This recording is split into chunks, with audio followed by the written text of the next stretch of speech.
merci d'être venu pour cette conférence sur le foot et le manga. En introduction, j'aimerais dire que la France a gagné hier, pour ceux qui ne sont pas au courant. Donc s'ils pouvaient faire un tonnerre d'applaudissements pour notre équipe de France. Bravo! On avait dit qu'on faisait un clap viking. Je suis pas sûr qu'on aura le temps de faire le clap viking.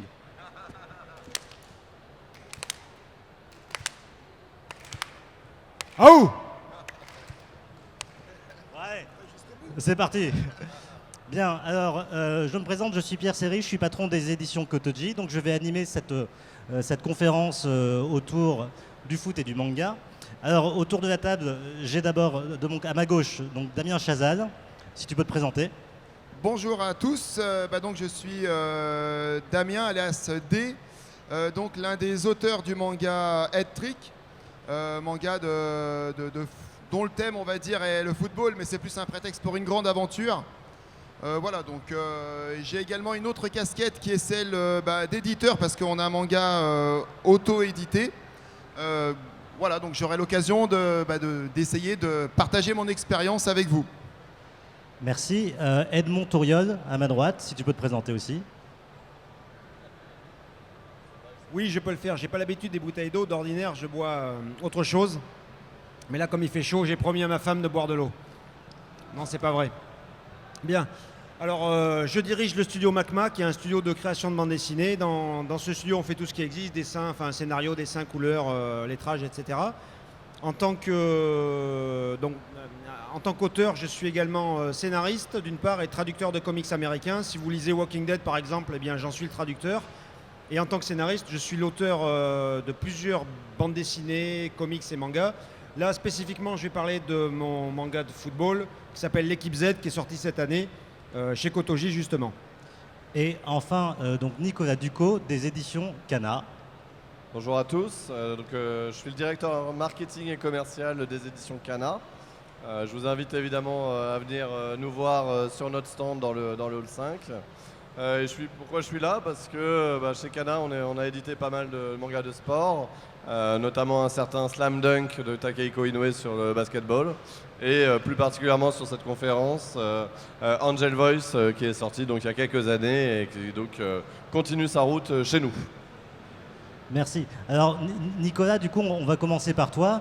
Une première question, c'est bon, tu peux nous dire deux mots sur cette longue tradition justement du manga de sport au Japon, parce qu'on connaît effectivement des exemples comme le cas de Slam Dunk, de Captain Tsubasa, etc.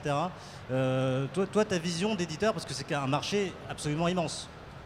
Ouais, tout à fait. Après, voilà, comme tout le manga évidemment au Japon, vous le savez, hein, le manga traite de tout au Japon. Et évidemment donc traite du sport et de tous les sports, toujours avec cette particularité du shonen avec toutes les valeurs, mais je sais qu'on va en parler tout à l'heure, qu'il draine. Dans le cas là, mais on retrouvera toujours les mêmes spécificités, c'est-à-dire vraiment l'esprit d'équipe, l'amitié, la progression dans le sport, le héros, le rival, le très doué, le au contraire pas du tout doué. Voilà, donc c'est vraiment un univers très spécifique mais qui reprend largement les codes du shonen. Après, ce qui est original entre guillemets, même si c'est pas terrible, c'est qu'alors que vous le savez, le marché du manga en France va très très bien. À part quelques exceptions, le manga de sport n'a jamais vraiment trouvé sa place. Ça reste quand même des petites ventes par rapport à d'autres mangas tels que les Naruto, One Piece et compagnie que vous connaissez par cœur. Alors justement, pourquoi ça marche pas le manga de sport en France? Ça, c'est une bonne question. Je peux me tourner plutôt vers le public. Très honnêtement, j'ai pas d'explication. C'est vraiment un point d'interrogation. C'est quelque chose dont on parle beaucoup et souvent avec nos ayants droit japonais. Nous, là, dans le cas d'Angel Voice, on l'a sorti en 2010, donc pour l'avant-dernière Coupe du Monde de football. Voilà, il y avait le contexte, tout ce qu'il fallait pour. Et malgré cela, c'est vrai qu'on n'a pas réussi à vraiment fonctionner. Il y a quelques exceptions. Slam Dunk a été un très beau succès sur le basketball, mais parce que l'auteur Takehiko Inoue est un grand maître et très connu également en France. Et évidemment Captain Tsubasa sur le soccer, sur le football. Mais c'était une autre époque, une époque où il n'y avait pas une offre pléthorique comme aujourd'hui.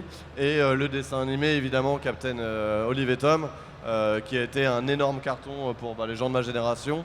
Et donc évidemment on portait le manga. Mais pour répondre, ça reste vraiment un vrai point d'interrogation de pourquoi il n'y a pas plus de lecteurs de manga sur le sport. Alors, Edmond, toi qui es très impliqué dans le milieu sportif et dans le milieu du foot notamment, est-ce qu'il n'y a pas une question aussi, c'est qu'en France, on n'a pas une grande culture du sport comme peuvent avoir certains pays?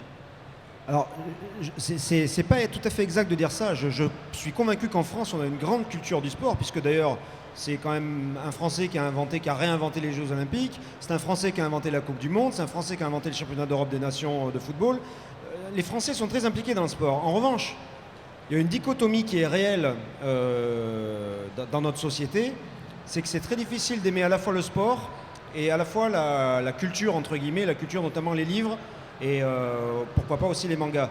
Je sais que très vite, je schématise, mais en gros, quand on est petit, on nous demande plus ou moins de choisir. Alors, qu'est-ce que tu veux faire, mon petit? Tu veux être un intellectuel ou tu veux être un sportif? Et c'est très difficile de pouvoir s'épanouir dans les deux. Le sportif intellectuel, en général, c'est un sportif à qui on met des lunettes, mais c'est pas pour autant qu'il a une grande culture. Et en France, il y a vraiment un poids qui pèse sur les épaules des gens qui veulent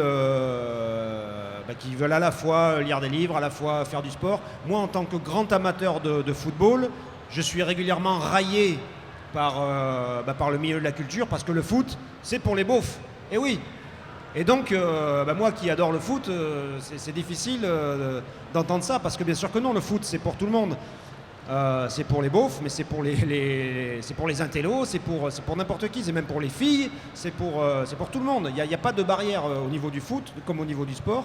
Et donc, je ne pense pas qu'il devrait y en avoir. Dans d'autres sociétés, il n'y en a pas. Il se trouve que chez nous, il y en a, et que du coup, ces barrières, elles sont très difficiles à surmonter, surtout... je dirais pour les vieilles générations. Je pense que ce sont des barrières qui sont en train de tomber chez les jeunes. Les gamins, ils ne se posent pas toutes ces questions aujourd'hui. La culture d'aujourd'hui est différente. Mais le problème, c'est que pour atteindre une masse critique de rentabilité pour un manga, surtout quand on le crée, quand on est à l'origine et qu'on ne se contente pas d'acheter des droits, ça coûte encore plus cher. Et cette masse critique, pour l'atteindre, il faut plus que faire tomber quelques barrières, quoi. Il faut vraiment soulever des montagnes. Alors toi tu es également auteur de bandes dessinées franco-belges et tu as notamment fait des bandes dessinées sur sport, type Bande Touche qui représentait Raymond Domenech à l'époque, qui s'est super bien vendu. Donc il y a une tradition aussi quand même de la BD de sport en France qui se vend bien, plutôt gros nez, BD gag. C'était de la BD d'humour. Alors il y a deux choses qui expliquent le grand succès de la bande dessinée Bande Touche. C'est que d'une part, elle était réalisée par des amoureux du football. Moi, je faisais ça avec mon collègue Albert qui dessine. Non, mais tu as des rugbymen aussi, par exemple, ça cartonne, ça. Oui, aussi, bien sûr. Mais justement, c'est parce que ces bandes dessinées-là, elles sont destinées autant au grand public qu'aux amateurs du sport en question. Ce qui fait que quand un amateur de rugby lit, par exemple, les rugbypeds ou les rugbymen chez je ne sais plus qui, quand un amateur de foot lit Bande Touche, il retrouve ce qu'il aime dans le foot, ce qu'il n'aime pas aussi, parce qu'on le pointe du doigt. Et c'est pour ça que ça peut marcher. Et puis donc surtout l'autre chose qui a, de la même manière que le dessin animé avait soutenu les ventes du manga Captain Tsubasa encore aujourd'hui, nous on avait la chance d'être prépublié dans le journal L'Équipe. Et quand tous les jours, pendant la Coupe du Monde, il y a un gag de Bande Touche qui passe devant des dizaines voire des centaines de milliers de lecteurs, forcément c'est plus facile de vendre un album derrière. Effectivement. Alors Damien, je me tourne vers toi parce que tu es un peu un contre-exemple finalement, parce que tu es auteur et éditeur du manga Head Trick. Alors pour la petite histoire, Head Trick, c'est un projet qui a été créé d'abord sur Internet et distribué uniquement par vous-même pendant quelques temps. Et pourtant, on peut dire que pour un manga français, c'est un énorme succès aujourd'hui. Alors, je ne sais pas si c'est énorme succès, mais en tout cas, nous, c'est vrai qu'on ne connaissait pas vraiment l'état des ventes du manga de sport quand on s'est lancé là-dedans. c'est avant tout à la base une passion. On avait envie de raconter une histoire un petit peu particulière. Mais je pense qu'il y a quelque chose qui peut expliquer éventuellement que le manga sportif peut-être marche un peu moins bien en France qu'il ne peut marcher au Japon. C'est peut-être tout simplement parce que les Japonais vont faire un manga adapté à la vision japonaise. Par exemple, la vision du football au Japon ne sera jamais la même que la vision du football en France. On a une façon d'appréhender le foot dans la culture, rien que par le fait qu'il y a des, malgré tout, très grandes équipes françaises historiques. Le football, c'est un sport qui est implanté en France depuis, on va dire, une bonne centaine d'années.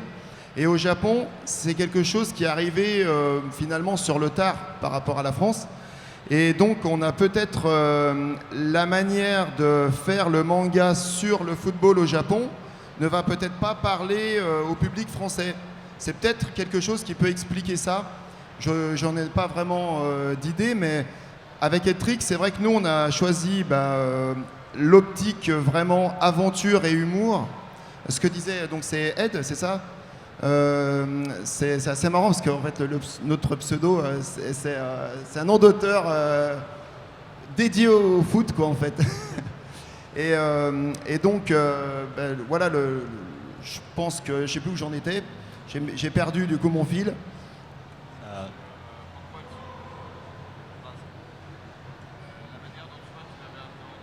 Oui, voilà, merci.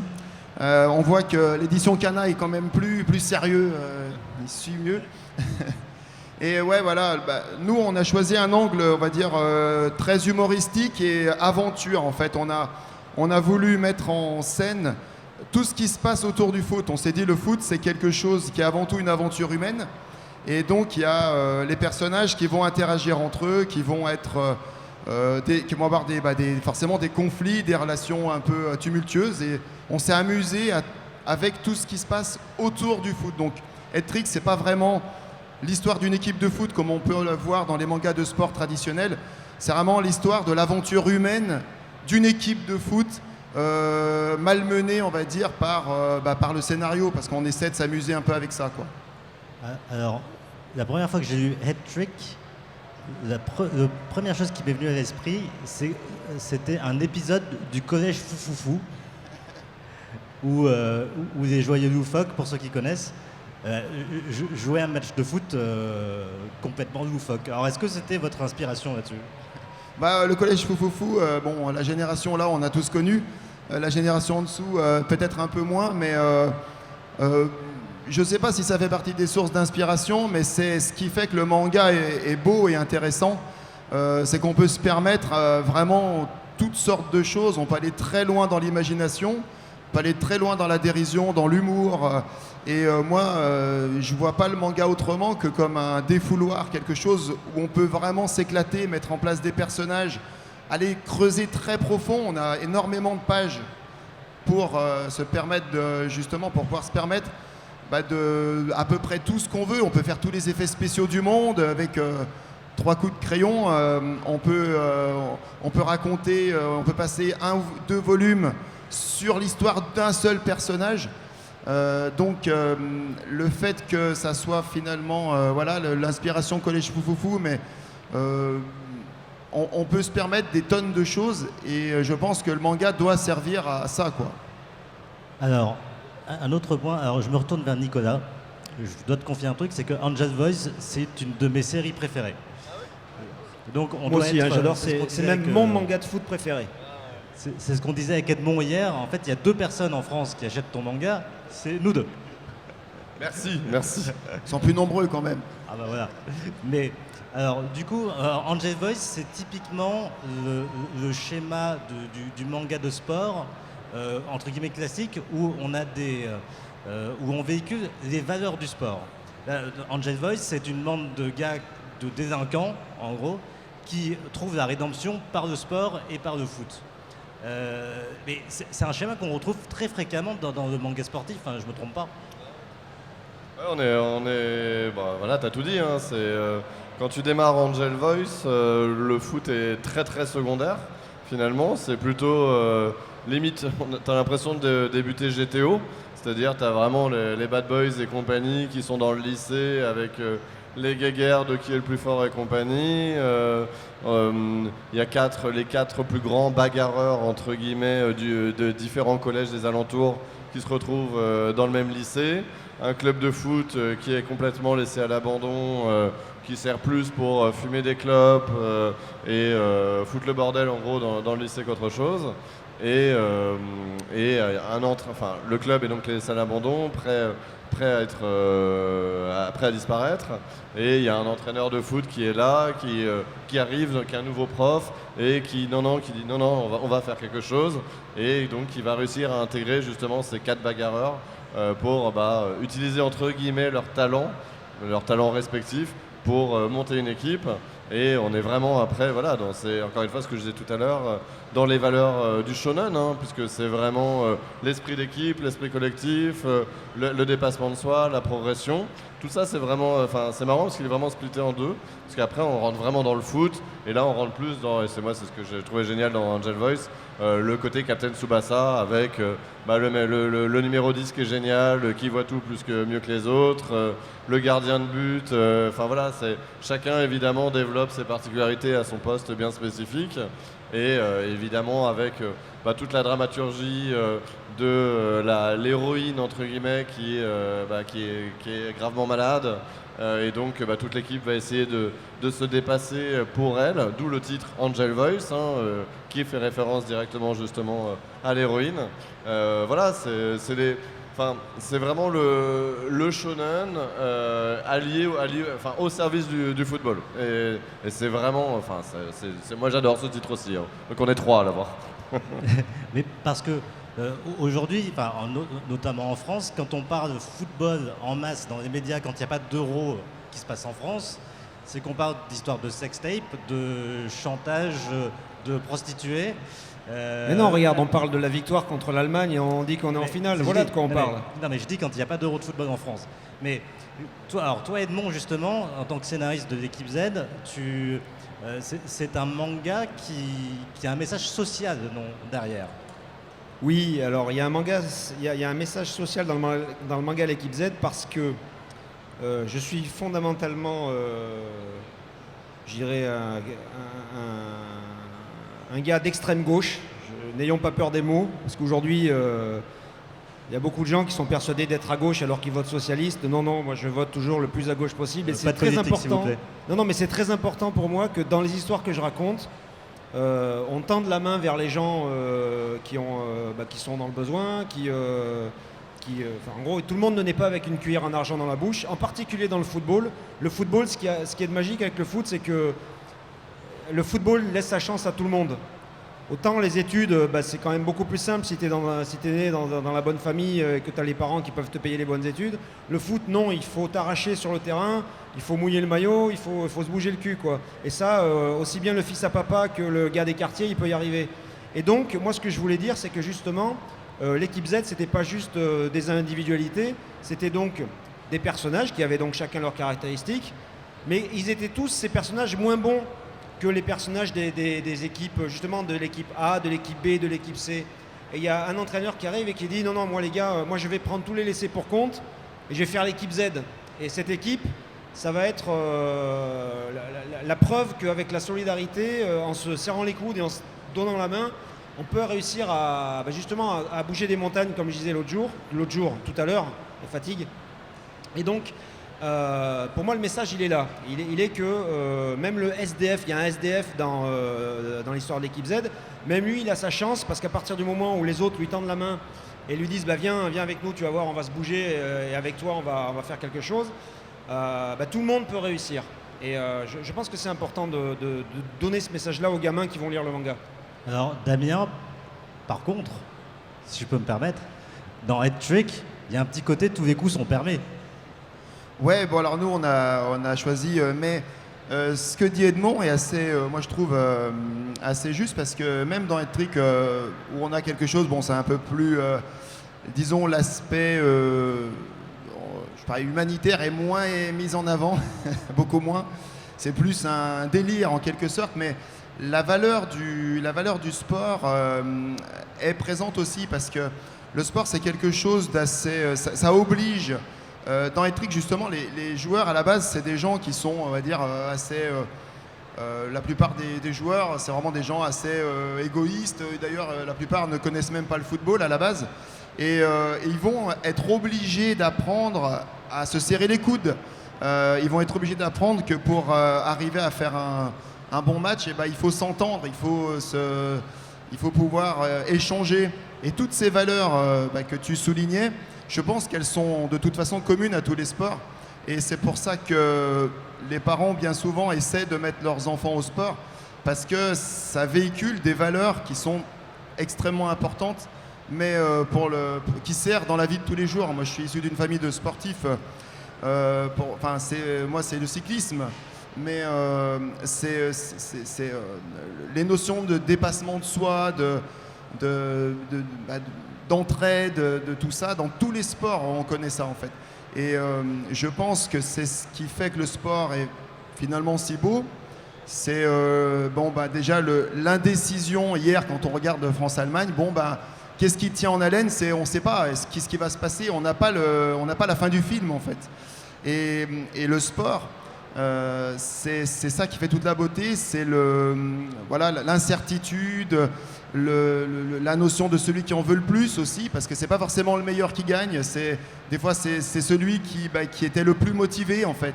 Hier c'est ce qui s'est passé. Honnêtement, sur l'ensemble du match, on peut dire que l'Allemagne est peut-être meilleure que la France, mais la France en voulait plus. Ça se voyait. La France avait les crocs, quoi. Donc, et voilà, c'est toutes des notions qui parlent et qui sont des excellentes sources d'inspiration pour des scénaristes. On peut se permettre de jouer avec ça beaucoup. Et nous, on les décale, mais finalement, ça part de la même source, quoi. Ce qui est marrant, juste, c'est, encore une fois, je fais vraiment le rapport au shonen, parce que ce que tu dis, c'est exactement le shonen. C'est-à-dire le héros, enfin, les Naruto et autres mangas de ce genre-là, c'est la même chose.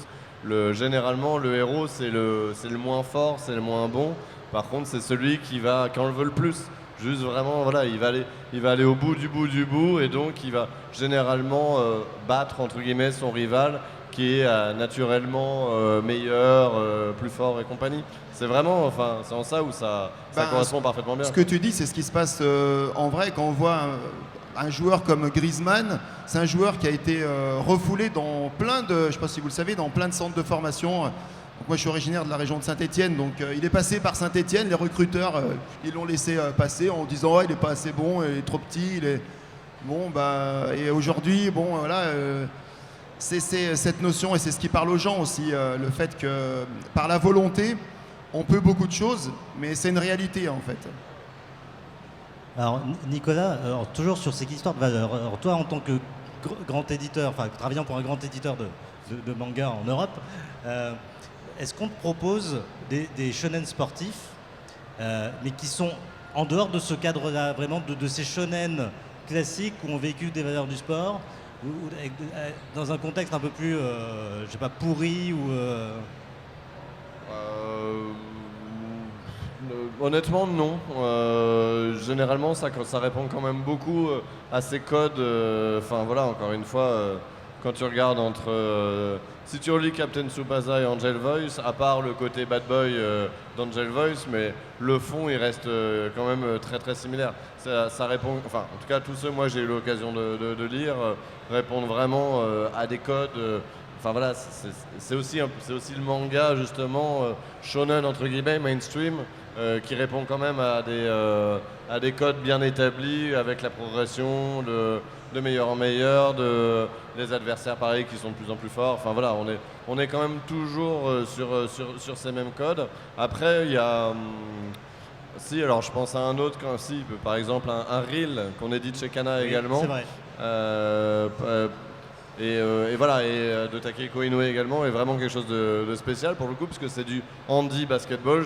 J'invite tout le monde à découvrir ce manga, parce que pour le coup, voilà, là, par le handicap, en fait, on aborde d'autres thématiques. Mais malgré le handicap, des fauteuils roulants et compagnie, on revient quand même toujours aux fondamentaux quand même, hein. C'est quand même la progression, le développement et compagnie. Il y a une couche un peu différente et donc une dramaturgie derrière qui va être un peu spécifique.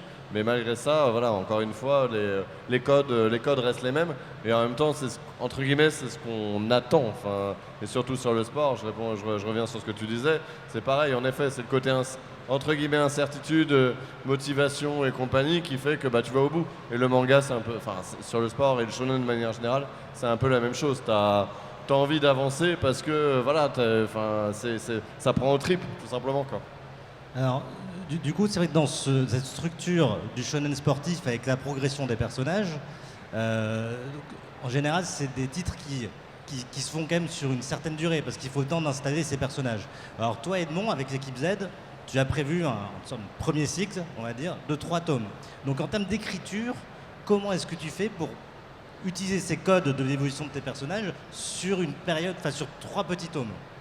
Alors en fait, ce qui se passe, c'est qu'on a vraiment plein d'histoires à raconter. Plein. Pour raconter toutes ces histoires, il nous faudrait, je dirais, une bonne douzaine, une bonne quinzaine de tomes. Mais le marché étant ce qu'il est, et les poches des éditeurs et des producteurs et des artistes étant ce qu'elles sont, c'est-à-dire pas toujours très bien remplies, il a été plus sage de se dire qu'on allait clôturer proprement notre histoire en 3 tomes. Donc on a, on va dire, 2-3 grosses structures narratives, 3 arcs qui vont s'entrecroiser et qui vont se clôturer au 3e tome, mais on est déjà en train de planter dès le tome 1 des petites graines d'histoire qui vont pousser et qui pourront éclore dans le tome 4, dans le tome 7, dans le tome 12. Mais si elles n'éclosent jamais, ces graines, c'est pas grave, le lecteur n'aura pas eu l'impression de s'être fait avoir parce que c'est vraiment dans l'arrière-plan, donc ça fait partie, on va dire, de l'histoire des personnages, mais ça n'a pas forcément besoin d'être développé tout de suite. Mais on commence déjà à les mettre en place, ce qu'on appelle les subplots en anglais, donc les sous... comment dire, les petits embranchements d'histoire qui deviendront des plus grosses histoires, mais plus tard. Et donc là, on a vraiment la grosse histoire, c'est la sélection de l'équipe Z, qui va entrer dans l'équipe Z, qui va y rester, qui va jouer dans cette équipe, et est-ce que l'équipe Z parviendra à battre l'équipe A du club du FC Metropolis, donc qui est le gros club de la région. Alors, Damien, du coup, alors, pour toi, Head Trick, c'est prévu de se finir dans combien de tomes? Est-ce que c'est prévu tout court de se finir? Alors nous, avec Head Trick, on a une optique un peu différente parce que c'est un concours de circonstances qui a fait que finalement on se lance. Head Trick, c'est un manga qu'on a réfléchi sur à peu près 3 ans avant de se lancer. Parce que depuis tout petit, donc on est 2 frères scénaristes, et depuis tout petit, nous on écrit des histoires, on se raconte des trucs, on note des idées. On racontait tout le temps des histoires aux tout petits derniers de la famille, et on inventait donc sans cesse comme ça. Et l'idée d'Head Trick, elle est arrivée donc en 2005, donc c'était assez vieux. Et pendant plusieurs années, en fait, on pensait jamais que ça allait faire un manga. C'était juste pour le délire, on notait. Et ce qui fait qu'on a un univers, nous, qui s'est construit naturellement sur le temps, dans la longueur. Et ça fait que ça donne un manga qui est peut-être un peu particulier parce qu'il n'y a pas on n'a pas, par exemple, de système d'arc ou de choses comme ça. C'est un tout. C'est une grande aventure. Les scènes clés sont déterminées sur énormément de tomes potentiellement. Et après, on va spécifier, écrire plus particulièrement. Maintenant, on détaille chaque volume, mais toutes les scènes clés de la série sont déterminées. Et potentiellement, on a vraiment une bonne 40aine de tomes si on veut, mais ça dépend du public. Pour l'instant, ça suit, mais voilà. Ça, on avance tant que le public est là, voilà. Alors, et Nicolas, du coup, pour Angel Voice, ça se termine quand? 40 tomes, ça y est, la série s'est terminée au Japon. Donc le tome 32, là, tome 32 est sorti, le 33 en août, si je dis pas de bêtises. Donc il reste plus que 8 tomes, entre guillemets, avant la fin. Alors, pour conclure, j'aimerais vous prendre tous les 3 pour faire un pari. Donc, qu'est-ce qu'il prépare? L'idée, c'est de dire, j'attends vos pronostics pour France-Allemagne. Pardon, France-Portugal, excusez-moi, je suis déjà dans le 2-0 France-Allemagne. Donc, sur France-Portugal, vos pronostics Et le vainqueur se fait inviter par les 2 autres au restaurant. Alors, on va commencer par toi, Nicolas. C'est pour moi encore. Bon, ça sera forcément la victoire de la France, faut pas déconner. Et après, combien? C'est une finale. Ouais, est-ce que Ronaldo mettra un but parce que je pense qu'on n'a quand même pas une super défense. Allez, 2-1 pour la France. 2-1 pour la France. Edmond. Alors, je suis d'accord, c'est une finale, donc les Français vont être stressés, ils vont pas jouer à leur meilleur niveau, ce qui fait qu'au lieu de gagner 5-0, ils vont gagner 3-0. 3-0. Alors attendez, je note. 2-1 pour Nicolas. Je note tout, je note tout. Est-ce que quelqu'un nous enregistre? Non, personne. Sébastien, est-ce que tu peux prendre des notes? Très bien, donc tu as entendu Nicolas 2-1. Edmond 3-0. Damien. Alors moi, bon, bien avant l'Euro, j'avais annoncé la victoire de la France, déjà. Pour l'instant, je suis encore bon. Et je dirais 3-1 pour la France. Voilà, comme disait Nicolas, il y a peut-être on n'a pas la défense la plus solide du monde, donc bon. Ouais, non, et c'est vrai qu'il y a Cristiano en face, mais bon, Voilà. c'est Bon, pas son année. On est tous Enfin, d'accord. n'oublions pas c'est que la France. Faut qu'il gagne, hein, c'est tout. Quoi. C'est Et ça, à la voilà. fin- Point, à la- quoi. à la fin de l'année, il y a quand même Antoine Griezmann qui va gagner le Ballon d'Or. Et pourquoi il va gagner le Ballon d'Or? Parce que Cristiano sera nul à la finale. Ah ouais. Ah ouais, Voilà. voilà. Ouais, là, c'est vrai Bien. qu'entre Cristiano Ronaldo et Griezmann, là, finale de Ligue des Champions, finale de l'Euro, là, ça. C'est pas mal. C'est costaud. Bon, alors on s'organise ça après notre prochain tournoi de foot ensemble, d'accord? Ça marche. Bien, alors pour conclure, dernièrement, est-ce que tout le monde est d'accord pour faire le Viking, Le Viking clap. le Viking clap? Est-ce que tout le monde est d'accord? Allez, Oui. c'est parti. Non. Allez. Est-ce que tout le monde Non. est d'accord là? Allez, allez. Allez. Bon, il faut le faire comme il faut. C'est le chef du.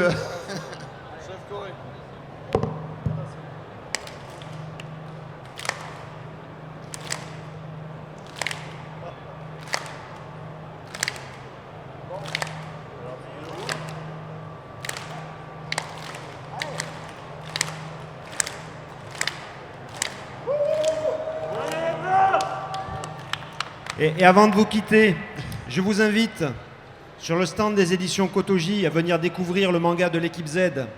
Car je ne suis pas seul, je suis avec Albert Carreres, le dessinateur de l'équipe Z, qui vous fera des dédicaces somptueuses, qui sont bien meilleures que les miennes, car quand je dédicace, je ne peux faire qu'un contour de main. Et c'est très très dur de faire un contour de main, parce que j'utilise ma main gauche comme modèle, et comme j'ai une bague, je dérape à chaque fois. Alors profitez de la présence d'Albert, ce sera une occasion unique. Nicolas, on rappelle, Angel Voice, super manga sur le foot. Damien, Head Trick également. Et sachez que Euro de football oblige, on fait de la pub aussi pour nos amis éditeurs. Nobi Nobi avec Tim Butler et Kiyun avec Sayonara Football. Voilà. Donc on remercie tout le monde. Vive le sport sur Antenne 2. Merci beaucoup d'être venu nous voir. Merci. Bon salon.